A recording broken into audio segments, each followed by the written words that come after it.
हनुमान जी ने तुरंत विचार किया कि लाओ देखें जा करके। स्वरूप बदल लिया। क्या स्वरूप रखा? संत का स्वरूप बनाया, संत का स्वरूप बनाया।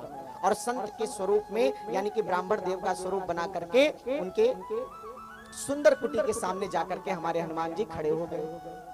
अंदर से राम राम की आवाज आ रही थी, तो हमारे हनुमान जी ने भी राम राम की पुकार लगाई।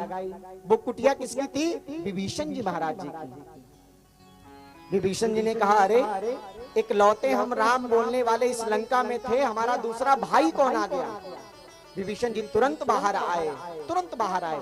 और विभीषण जी के ऊपर महती कृपा है हमारे प्रभु राम जी की। महती कृपा मतलब बहुत बड़ी कृपा है। हमारे राम जी की कृपा विभीषण जी के ऊपर बहुत बड़ी है। माया में आप चाहे कुछ कर लो, चाहे कितने भेष बदल लो, लेकिन अगर वो भगवान का भक्त है तो झट से आपको पहचान जाएगा कि आप मानव हो कि दानव हो। झट से आपको पहचान जाएगा। अगर आपको दिक्कत हो तो कुर्सी पे बैठिए, तुरंत आपको पहचान जाएंगे। आप विभीषण जी जैसे बाहर आए तो ब्राह्मण देव को देखा। हनुमान जी विभीषण जी को देखे, बोले जय श्री सीताराम। हमारे विभीषण जी ने भी सीताराम का उद्घोष किया। दोनों में वार्तालाप हुई तो विभीषण जी महाराज समझ गए कि ये कौन है, ये कौन है। तो विभीषण जी ने हनुमान जी का नाम लेने का प्रयास किया, केवल प्रयास किया। बोले अरे हम जानते हैं इसके पीछे कौन है। बोले हमारा नाम मत लेना। बोले अरे तुम्हारा नाम क्यों ना ले?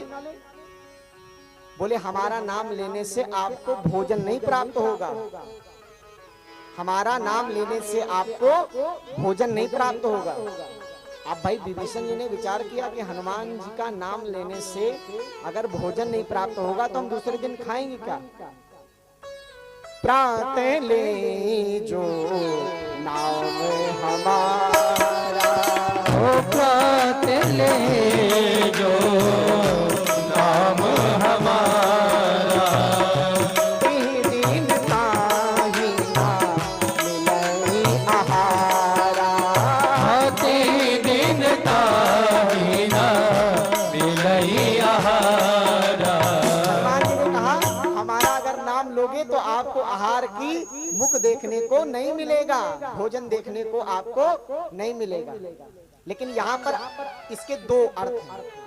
एक तो आहार माने भोजन होता है, आहारा माने जो भोजन हम लोग पसंद नहीं करते हैं उसको आहारा कहते हैं, यानी कि मांस मुद्रा वगैरह उसको आहारा शब्द का। लेकिन हनुमान जी ने विभीषण जी से आनंद लेने के लिए वहां पर ये पंक्ति को कहा कि प्रात ले जो नाम हमारा, तेहि दिन ताहि न मिलई आहारा। विभीषण जी ने कहा हमको पढ़ा रहे हो। हनुमान जी महाराज तुरंत विभीषण जी को अपने रूप में आकर के दर्शन दिए और हमारे हनुमान जी महाराज जी ने प्रभु को प्रणाम किया और हमारे विभीषण जी ने श्री हनुमान जी महाराज जी को प्रणाम किया और जा करके लंका में घूमने टहलने लगे। आजकल लोग क्या कहते हैं, भाई वक्ता सुंदर होना चाहिए। वो कथा का सुंदर हो चाहे ना हो, उसकी व्यवस्थाएं अच्छी होनी चाहिए। जिस प्रकार से आज हम लोग गुरु करने में नाना प्रकार से भटकते हैं, आजकल गुरु भी हम लोग करते हैं तो जिनके साथ 4-5 गनर चलते हैं उनको गुरु करने का प्रयास करते हैं और बड़ी शौक से बताते हैं कि अरे हमारे गुरुजी वो हैं। क्या आप कभी गुरु पूर्णिमा पे उनके चरण छू पाए हैं?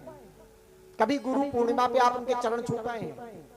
कभी नहीं छू पाएंगे, ना कभी छू पाए हैं और ना कभी छू पाएंगे। क्यों? गुरु सदैव अपनी हैसियत के अनुसार बनाना चाहिए। जिस हैसियत के हम हैं उसी हैसियत का हमारा गुरु हो, यानी कि जब हम चाहें तब गुरु का दर्शन हमें जा करके प्राप्त हो जाए। क्यों? भगवान के दर्शन में कैसी सिक्योरिटी यार? भगवान के दर्शन में कोई पाबंदी है? जहां पाओ वहीं राम नाम जपो। और गुरु को उपाधि दी गई है गुरुर ब्रह्मा गुरुर विष्णु गुरुर्देवो महेश्वरा गुरुर साक्षात परब्रह्म तस्मै श्री गुरुवे नमः। अब महाराज जैसे ही हमारे हनुमान जी महाराज आशीर्वाद लेकर के आगे चले तो हमारे हनुमान जी महाराज कपि का रूप है, यानी कि बंदर, कपि का रूप है। तो कपि इधर उधर किसी चीज को देखता, तो आज भी हमको सुनने में आया कपि यहाँ बड़ा बता रहे थे, साल भर से नहीं आए लेकिन आज आए। तो आप इसको आशीर्वाद समझे कि क्या समझे, भगवान ही जाने। हमको सुनने में आया कि बंदर यहाँ हैं, लेकिन 1 साल से बंदर नहीं आए। लेकिन आज शुरुआत जैसे ही हुई तो बंदर आ करके अपना कमाल दिखा गए। इसीलिए हमने शुरुआत ही हनुमान जी की कथा से की है, इसीलिए हमने हनुमान जी की। बोलिए हनुमान जी महाराज की जय। इसीलिए मैंने कि भाई उनके मित्र का नाम ले लें, तो हो सकता हो वो सुन करके आए लेकिन उत्पात ना मचाए।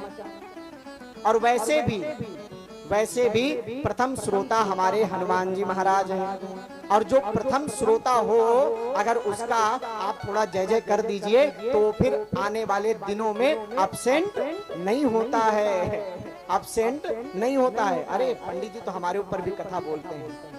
हमारे हनुमान जी प्रथम श्रोता हैं, वो चाहे भागवत हो और चाहे रामचरितमानस हो। तो हनुमान जी के प्रति आज बोल रहे हैं तो एको दिन अब्सेंट नहीं होंगे। और जब वो अब्सेंट नहीं होंगे तो वो हमें भी कभी जीवन में अब्सेंट नहीं होने देंगे, यानी कि भगवान की कथा से हमें दूर नहीं होने देंगे। भगवान की कथा से वो कभी दूर नहीं होने देंगे।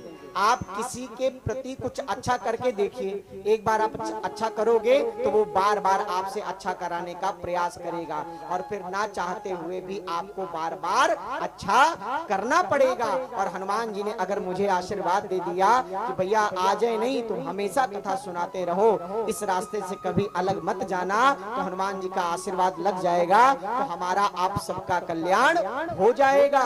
हम कथा करेंगे तो आप लोग कथा को श्रवण करेंगे। क्यों? जीवन का कल्याण केवल कथा कर सकती है। वक्ता आपका कल्याण नहीं कर सकता। वक्ता केवल आपको अपनी वाणी से कथा को सुना सकता है। वक्ता केवल आपको अपनी वाणी से कथा को सुना सकता है, लेकिन कल्याण वो भी आपका नहीं कर सकता। कल्याण केवल आपका हमारी कथा कर सकती है। वो कैसे करेगी? जब मनसा वाचा और कर्मणा आप बैठ करके कथा को 3 घंटे 4 घंटे जितना आपका मन हो उतना बैठ करके जब आप सुनोगे तो ये कथा आपको अवश्य कुछ ना कुछ देगी। आजकल जिससे कहो महाराज कथा में चलो, अरे क्या देती है कथा, क्या देती है कथा?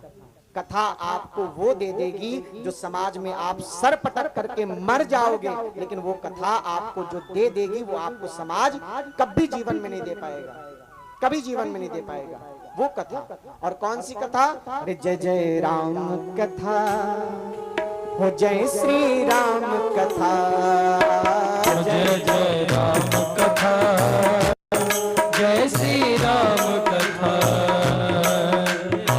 राम कथा, जय श्री राम कथा। जिसे श्रवण कर मिट जाती है, जिसे श्रवण कर मिट जाती है, जिसे श्रवण कर मिट जाती है, जिसे श्रवण कर मिट जाती है, जन्म जन्म की राम कथा।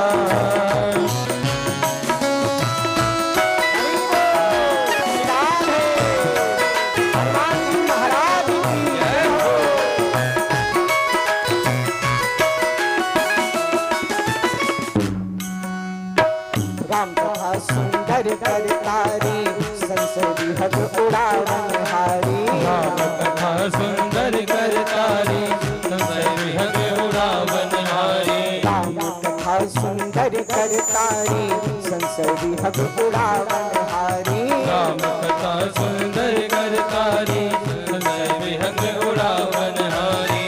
तेरा भी संशय